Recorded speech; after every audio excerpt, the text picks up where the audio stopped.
हरे कृष्णा, राधे राधे दोस्तों। कैसे हैं आप सभी लोग। आशा करती हूँ कि आप सारे फ्रेंड्स बहुत ही ज़्यादा अच्छे होंगे। मैं भी बिल्कुल ठीक हूँ और आप सभी लोगों का मेरे चैनल इंडियन ब्लॉग विशिखा में बहुत बहुत स्वागत है। सो फ्रेंड्स, आज मैं आप सभी लोग के साथ शेयर करने जा रही हूँ कि जब हम अपने घर के मंदिर में पूजा करते हैं तो जाने अनजाने हमसे कहीं ना कहीं कुछ गलतियाँ हो जाती हैं, जिसका कि फल हमें भुगतना पड़ता है और हमें पता भी नहीं रहता है कि हम क्या गलतियाँ कर रहे हैं। तो चलिए, आज की इस वीडियो में मैं आप सभी लोग के साथ यही शेयर करने वाली हूँ कि कौन कौन सी गलतियाँ हमसे अनजाने में हो जाती हैं। और अगर आप लोगों को वीडियो पसंद आए तो प्लीज़ वीडियो को लाइक ज़रूर से कीजिएगा, ज़्यादा से ज़्यादा शेयर कीजिएगा। तो चलिए शुरू करते हैं आज की वीडियो और जानते हैं कि पूजा करते समय हमसे जाने अनजाने में कौन कौन सी गलतियाँ होती हैं। और यह गलतियाँ सभी से हो जाती हैं, हमसे भी होती हैं और धीरे धीरे करके हम जो है सीखना शुरू करते हैं और सीखते सीखते ही हम अच्छी तरह से पूजा करने लगते हैं। तो चलिए शुरू करते हैं आज की वीडियो। तो सबसे पहली गलती हम क्या करते हैं, आसन को लेके। तो देखिए, इस वीडियो में मैं पूजा भी करती जाऊंगी और आप सभी लोग के साथ मैं ये बातें करती जा रही हूँ कि कौन कौन सी गलतियाँ हमें नहीं करनी चाहिए। तो सबसे पहला पूजा में काम होता है आसन का, क्योंकि आसन पे ही बैठ के हम अपनी पूजा करते हैं।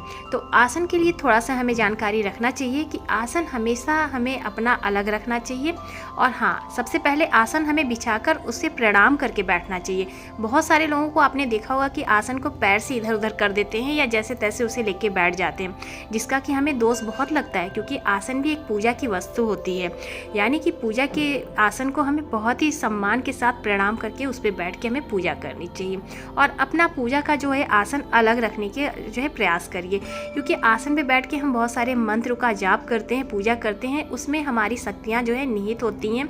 और जब हम कभी किसी और का आसन लेते हैं तो उसमें हमारी शक्तियों का जो है आदान प्रदान होता है। तो इसलिए आसन हमेशा अपना अलग रखना चाहिए। और ये हमारी जो है पहली गलती होती है अक्सर पूजा में। तो अब बात करते हैं कि हमें अपने हाथों को शुद्ध क्यों करना चाहिए। तो शुद्धता का देखिए विशेष ध्यान रखना चाहिए पूजा पाठ में। तो इस तरह से आप जल का पात्र हमेशा अपने पास रखें और इस तरह से देखिए, ये आचमनी पात्र होता है, इससे हमें अपने हाथों को शुद्ध करने के लिए जो है प्रयोग में लाते हैं। तो देखिए, जैसे कि हम आचमनी करते हैं, इसके बाद जब हम आचमनी करते हैं यानी कि जब जल इस तरह से लेते हैं और उसे ग्रहण करते हैं तो हमारा हाथ जो है अशुद्ध होता है। तो इसी आचमनी के द्वारा हम अपने हाथों को धुल लेते हैं। तो देखिए, आपको हमेशा अपने पास जब पूजा करें वहाँ पर आपको एक पात्र ऐसा रखना चाहिए जिसमें कि आप जो है फूल, पत्तियाँ, माचिस की तीली या जो भी हाथ आप धुलते हैं वो सब उस डिब्बे में आप रखा करें। और मैं हमेशा अपने पूजा स्थान पर एक डिब्बा इसी तरह से रखती हूँ जिसमें कि जो फूल होता है या जैसे माचिस की तीली वगैरह होती है, मैं उसी में रखती हूँ। तो इससे हमारी पूजन की सामग्री इधर उधर नहीं होती है और गलती से पैर लगने का भी दोष हमें नहीं लगता है। जब हम हाथों को धुलते हैं तो उसी डिब्बे में या उसी बाल्टी में हम हाथ धुल लेते हैं, जिससे कि हमारा जो हाथ धुलने का जो आसन होता है वो भी अपवित्र नहीं होता, क्योंकि जब हम जूठे हाथ को धुलेंगे तो इससे हमारा आसन भी अशुद्ध हो जाएगा। तो उसी पात्र में यानी कि डिब्बे या बाल्टी में आप हाथ धुल सकते हैं। अब देखिए, कई बार ऐसा होता है कि जब हम दीपक प्रज्वलित करते हैं तो हम हाथ नहीं धुलते हैं। इस बात का भी विशेष ध्यान रखें। ऐसा शास्त्रों में वर्णित है कि दीपक एक प्रकार का प्रभु का भोग होता है और इसे हमें जब प्रज्वलित करते हैं तो हमारा हाथ जो है अशुद्ध हो जाता है। तो दीपक और धूप जब हम प्रज्वलित करें इसके बाद हमें तुरंत अपने हाथों को धुल लेना चाहिए। इसी तरह से जब हम प्रभु को टीका अर्पित करते हैं यानी कि टीका चंदन करते हैं, उसके बाद भी हमें अपने हाथों को धुलना चाहिए। जब हम स्वयं अपने आप को टीका करते हैं उसके बाद भी हमें हाथ धुलना चाहिए।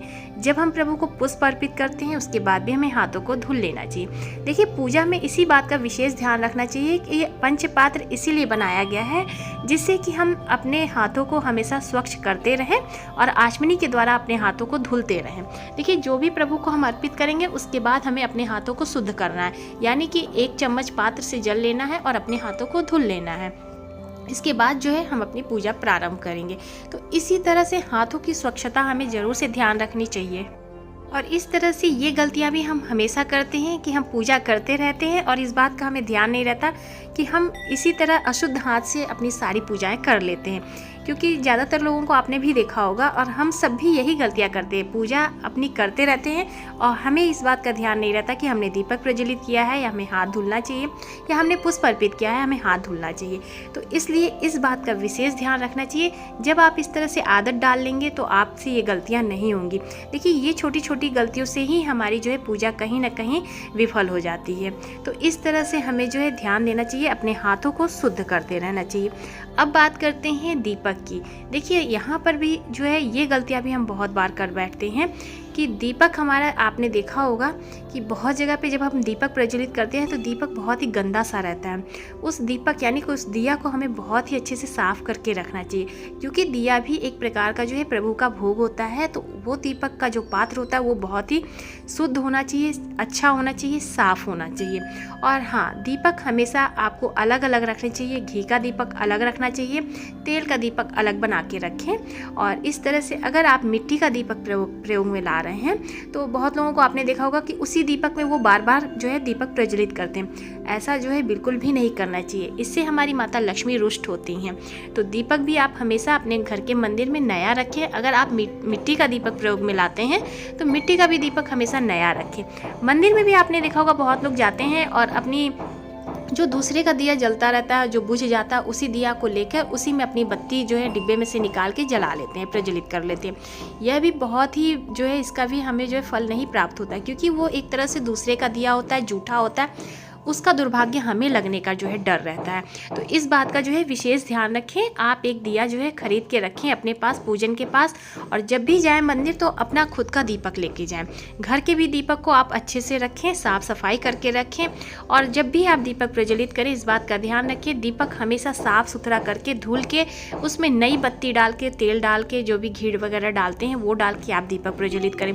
बहुत लोग ऐसा भी कर बैठते हैं कि अगर उन्होंने दीपक प्रज्वलित किया है, दीपक आधे पे कभी कभी ऐसा होता है कि दिया बुझ जाता है, और बुझ जाने की वजह से उसमें जो बचा हुआ तेल रहता है तो उसी में क्या करते हैं, वो दीपक की बत्ती को बढ़ा के प्रज्वलित कर लेते हैं। इससे भी माता रुष्ट होती है, माता लक्ष्मी इस तरह के दीपक से भी रुष्ट हो जाती है। तो इस तरह से भी आपको जो है दीपक नहीं प्रज्वलित करना है।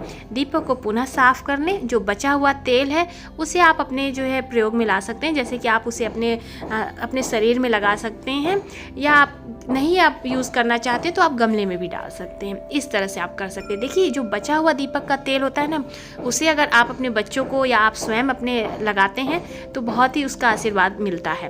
तो इस तरह से बचे हुए तेल का आप प्रयोग में ला सकते हैं। लेकिन पुनः से आपको दीपक प्रज्वलित नहीं करना चाहिए। दोबारा आपको दीपक को अच्छे से धुल के साफ करके हमेशा दीपक को प्रज्वलित करना चाहिए। इसके पश्चात हमारी जो गलती होती है सबसे बड़ी, पूजा की सामग्री को लेके। सामग्री को आप इतना ही पूजा में निकाल के रखें जितना कि आप प्रयोग में लाएं, क्योंकि कई बार ऐसा होता है कि पूजा के लिए जब हम सामग्री निकाल लेते हैं तो वो बच जाती है, चाहे वो तिलक हो या चंदन, अक्षत, रोली। तो उसे हमें जो है संभाल के इतना ही निकालना है जितना कि हमें प्रयोग में लाना हो। ऐसा ना हो कि आप बहुत सारी सामग्रियाँ निकाल के रख लें और पूजा में आपको कम से कम सामग्री लगे और बची हुई सामग्री को आप पुनः से दोबारा यूज़ करें। क्योंकि पूजा में जो भी सामग्री हम एक बार चढ़ाते हैं प्रभु को, फिर उसमें से दोबारा हमें नहीं चढ़ाना चाहिए, क्योंकि वह भी जो है एक तरह से जूठा माना जाता है। यानी कि वह एक प्रकार का प्रभु को जो हमने भोग लगाया, टीका चंदन किया, वह जो है दोबारा से हमें यूज़ नहीं करना चाहिए। तो इस तरह से भी हमें पूजन की जो सामग्री होती है बहुत ही संभाल के थोड़ी सी ही निकालनी चाहिए, जितने में हमारी पूजा हो जाए। और इसीलिए छोटे छोटे पात्र आते हैं पूजा के, जिससे कि आप थोड़ी थोड़ी चीज़ों को निकाल लें। देखिए, टीका चंदन भी बहुत लोग क्या करते हैं, बहुत सारा टीका चंदन निकाल लेते हैं और रोज़ उसी में से प्रभु को अर्पित करते हैं। नहीं, आपको प्रतिदिन नया चंदन टीका प्रभु के लिए निकालना है थोड़ा सा, और प्रभु को अर्पित करना है। और यह भी बात का ध्यान रखें कि क्योंकि हमें जो भी चंदन टीका हम प्रभु के लिए अलग से निकालेंगे उसमें से हमें स्वयं को नहीं लगाना है। इस बात का विशेष ध्यान रखें। हमेशा अपना टीका चंदन अलग रखें और प्रभु के लिए, भगवान के लिए हमेशा टीका चंदन अलग रखना चाहिए। हाँ, ये आप कर सकते हैं कि जब आप प्रभु को टीका चंदन अर्पित कर रहे हैं, उसके बाद जब आपको भगवान को नहीं लगाना है और तब अगर आपके उंगली में बचा हुआ है, तब आप उस टीका को अपने माथे पे लगा सकते हैं। इसके बाद आपको अपने हाथों को तुरंत से धुल लेना चाहिए। तो यह भी विशेष ध्यान रखिएगा, क्योंकि यह भी गलती अब कई बार हो जाती है कि हम जो है जिस टीके से टीका चंदन, बहुत लोगों को मैंने ये देखा है, आपने भी देखा होगा कि उसी प्लेट में से जो टीका चंदन प्रभु को लगाते हैं और उसी में से लेके अपने आप को लगा लेते हैं। ऐसा नहीं करना चाहिए। जो भी प्रभु को हम अर्पित करते हैं उससे अपनी चीज़ों को हमेशा अलग रखनी चाहिए। तो इस तरह से आपको टीका चंदन भी अलग रखना चाहिए और पूजन की सामग्री को भी आपको उतने ही हिसाब से निकालना चाहिए, अक्षत वगैरह, जितना कि आपको पूजा में तुरंत जो है प्रयोग में आ जाए। बचा हुआ सामान हम दोबारा से प्रभु में प्रयोग में नहीं रखते हैं। तो यह भी बात का ध्यान रखें। इसलिए हाँ, अगर कम हो जाए तो आप दोबारा से ले सकते हैं हाथ धुल के, लेकिन बहुत ज़्यादा निकाल के मत रखें। तो ये भी हमें पूजन की सामग्रियों में विशेष ध्यान रखना चाहिए कि हमें सामग्रियों को लेके थोड़ा सा ध्यान रख के ये पूजा करनी चाहिए। अब हम बात करेंगे अक्षत को लेके। देखिए, पूजा में जब हम प्रभु को अक्षत अर्पित करते हैं तो यहाँ पर भी हमसे बहुत बड़ी गलती हो जाती है। कई बार ऐसा होता है कि हम अक्षत गए और डिब्बे में से निकाल के ले आए और रख लेते हैं। उसमें बहुत सारे खंडित चावल भी रहते हैं जो कि हम प्रभु पे अर्पित कर देते हैं। इसका भी हमें बहुत ज़्यादा दोष लगता है। तो अक्षत हमेशा पूजा का आप अलग रखें। और सबसे अच्छा बात तो ये है कि अगर आप अक्षत प्रभु के लिए अर्पित करना चाहते हैं तो आप मार्केट से बाज़ार का बासमती राइस ले आए। वो खड़ा भी रहता है और अच्छा भी रहता है, लंबा रहता है। मैं हमेशा अपनी पूजा सामग्री में वही चावल का प्रयोग करती हूँ। उससे क्या होता है कि वो खंडित नहीं होता है। तो आप उसे अच्छे से बीन के और डिब्बे में भर के रखें। अब हमें चावल अक्षत यानी कि हमें किस तरह से प्रभु पे अर्पित करना है, इस बात का भी विशेष ध्यान रखें। तो देखिए, जब हम प्रभु पे अक्षत अर्पित करते हैं तो हमें 3 बार जल से उसे धुल लेना चाहिए। 3 बार जल से अक्षत को धुलने के बाद ही हमें प्रभु पे अर्पित करना चाहिए। तो इस तरह से अक्षत को हमें शुद्ध करके प्रभु पे अर्पित करना चाहिए। और हाँ, अक्षत हमेशा खड़ा होना चाहिए। अक्षत का अर्थ यही होता है कि जिस चावल का टुकड़ा क्षय ना हो, जो टूटा हुआ ना हो, उसी को अक्षत कहते हैं और वही हमें प्रभु को अर्पित करना चाहिए। तो इस बात का भी आप विशेष ध्यान रखें। और हाँ, प्रभु पे आप हमेशा अक्षत का जब भी प्रयोग करें उसे हल्का सा पीले रंग से, मतलब कि हल्दी से आप रंग के प्रयोग में ला सकते हैं। भोले बाबा पे हमेशा सफ़ेद अक्षत का प्रयोग किया जाता है। इसके पश्चात अब हम आ जाते हैं कि अब हम कौन सी एक गलती और करते हैं। जैसा कि ज़्यादातर आपने देखा होगा महिलाएं ये गलतियां ज़रूर से करती हैं। महिलाएं हमेशा अक्सर आपने देखा होगा मंदिर में भी जाती हैं या कहीं भी घर पे भी पूजा करती हैं तो अपने बालों को खोल के रखती हैं, धुल लेती हैं, गीले बाल खुले हुए होते हैं और उसी के साथ वो अपनी पूजा करती हैं। ऐसा बिल्कुल भी नहीं करना चाहिए। इसका हमें बहुत ही दोष लगता है, यथा कि हमारी जो भी पूजा हम करते हैं ना वो सब व्यर्थ चली जाती है। और ये इसका महिलाओं को बहुत ही ज़्यादा दोष लगता है। हमेशा महिलाओं को अपने बाल को बांध करके, चोटी करके और तभी अपनी पूजा को प्रारंभ करनी चाहिए। देखिए, बहुत सारे कमेंट आएंगे कि हाँ, हम तुरंत सुबह सुबह बाल धुलते, इसके बाद हम पूजा करते, तब हम क्या करें। ऐसे में आप अपने बाल को पहले अच्छे से सुखा लें, तौलिया से पोंछ लें जिससे कि पानी टपके ना। इसके बाद आप उसमें बालों में अपने रबड़ लगा लें, बालों को बांध लें। इसके बाद ही आपको अपनी पूजा करनी चाहिए, क्योंकि अगर बालों से टपकता रहेगा पानी तब उसका फल हमें प्राप्त नहीं होगा पूजा करने का। ऐसा शास्त्र में वर्णित है कि महिलाओं को जब भी पूजा करना चाहिए हमेशा अपने बालों को बांध कर रखना चाहिए और गीले बाल उन्हें पूजा नहीं करनी चाहिए। बालों को हमेशा सुखा के अच्छे से आप धुल लें, उसके बाद सुखा लें। थोड़ा सा टाइम लगेगा, लेकिन हाँ, तौलिया से अच्छे से सुखा लें, बहुत ज़्यादा नहीं। हाँ, पानी नहीं टपकना चाहिए, क्योंकि अगर बालों से पानी टपकेगा तो उस पूजा का हमें फल नहीं मिलेगा। इसलिए बालों को अच्छे से टॉवल से सुखा लें और इसके बाद कंघी करके आप रबड़ लगा लें, पूजा कर लें। उसके पश्चात फिर आप बाल खोल के अच्छे से सुखा सकते हैं। लेकिन हाँ, बाल खुले रख के कभी पूजा नहीं करनी चाहिए, क्योंकि बहुत सारी महिलाओं को मैंने देखा है हमेशा बाल खोल के ही पूजा करती हैं। इसका हमें बहुत ही बड़ा दोष लगता है। पुरुष हमेशा अपनी चोटी अगर रखते हैं तो चोटी में गांठ लगाते हैं और शिखा बंधन करके ही पूजा करते हैं। इसी प्रकार से महिलाओं को भी अपने बालों को बांध के पूजा करनी चाहिए। यही छोटी छोटी गलतियां हैं जो कि हम अक्सर अपनी पूजा में कर बैठते हैं, जिसका कि हमें फल प्राप्त नहीं होता है। तो इस बात का भी विशेष ध्यान रखें और ऐसी गलतियां ना करें। इसके पश्चात हम एक गलती और भी करते हैं। जब हम कभी पूजा करते हैं तो हम अपने आसपास जो भी लोग रहते हैं उनसे बातें करने लगते हैं। कैसी बातें करते हैं, जैसे कि कोई कुछ आपसे मांग रहा है तो आप बताते हैं कि देखो ये सामान यहाँ रखा है, देखो वो चीज़ वहाँ रखा है, ये कर लो, वो कर लो।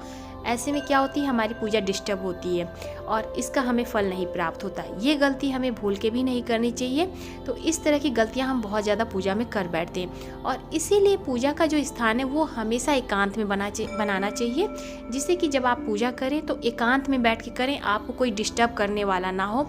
और इसीलिए मैं अपनी पूजा बहुत ही ज़्यादा सुबह सुबह करती हूँ, जिससे कि मैं अपनी पूजा करते समय मुझे कोई ऐसे घर के कार्य ना हो जिससे कि मुझे किसी से बात करना पड़े। और इस तरह से आपको सुबह अपनी पूजा कर लेनी चाहिए। इसके पश्चात फिर आप अपना आगे का कार्य कर सकते हैं, क्योंकि पूजा के समय हमें किसी से भी कोई बात नहीं करनी चाहिए। अभी तो अपने में केवल प्रभु में ध्यान लगाना चाहिए। उस समय हमें किसी से और बातें नहीं करनी चाहिए। मंदिरों में भी आपने देखा होगा, कहीं भी हम जाते हैं तो पूजा में ना ध्यान करके हम दुनिया भर की बातें करने लगते हैं। इसका हमें बहुत ही ज़्यादा दोष लगता है। कहा गया है शास्त्रों में ऐसे 32 दोष बताए गए हैं जिनका कि हमें पूजा में जो है उसका हमें फल प्राप्त नहीं होता। 32 गलतियां हमें भूल के भी नहीं करनी चाहिए। कभी नेक्स्ट वीडियो में आप लोगों के साथ शेयर करूंगी कि कौन कौन सी गलतियां हमें पूजा स्थल पे नहीं करनी चाहिए। अभी मैं कुछ गलतियां बता रही हूँ जो कि हम पूजा के पास नित्य प्रतिदिन की पूजा में कर बैठते हैं, वो गलतियाँ मैं आप लोगों को बता रही हूँ। डिटेल में जो है लंबी जो 32 गलतियां हम करते हैं वो सब मैं आप लोगों के साथ कभी नेक्स्ट में शेयर करूंगी।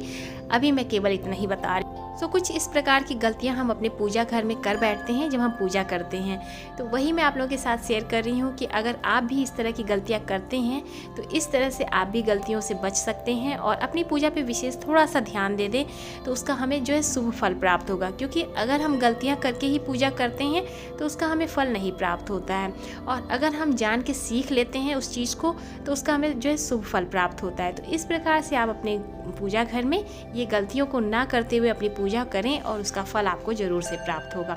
सो उम्मीद करती हूँ कि आज की वीडियो आप लोगों को पसंद आई होगी, तो प्लीज़ वीडियो को लाइक कीजिएगा, ज़्यादा से ज़्यादा शेयर कीजिएगा, और चैनल पे मेरे पहली बार आए हैं तो मेरे चैनल को भी सब्सक्राइब कीजिएगा। और इस वीडियो में मैंने आप सभी लोग के साथ अपनी पूजा भी शेयर की है और जो गलतियाँ हम कर बैठते हैं वो भी मैंने आप लोग के साथ शेयर किया है। तो चलिए मिलते हैं नए से अच्छे से वीडियो के साथ, और अगर आप लोगों को वीडियो पसंद आए तो प्लीज़ लाइक ज़रूर से कीजिएगा। मिलते हैं नए से अच्छे से वीडियो के साथ, तब तक के लिए हरे कृष्णा, राधे राधे, जय श्री राधे।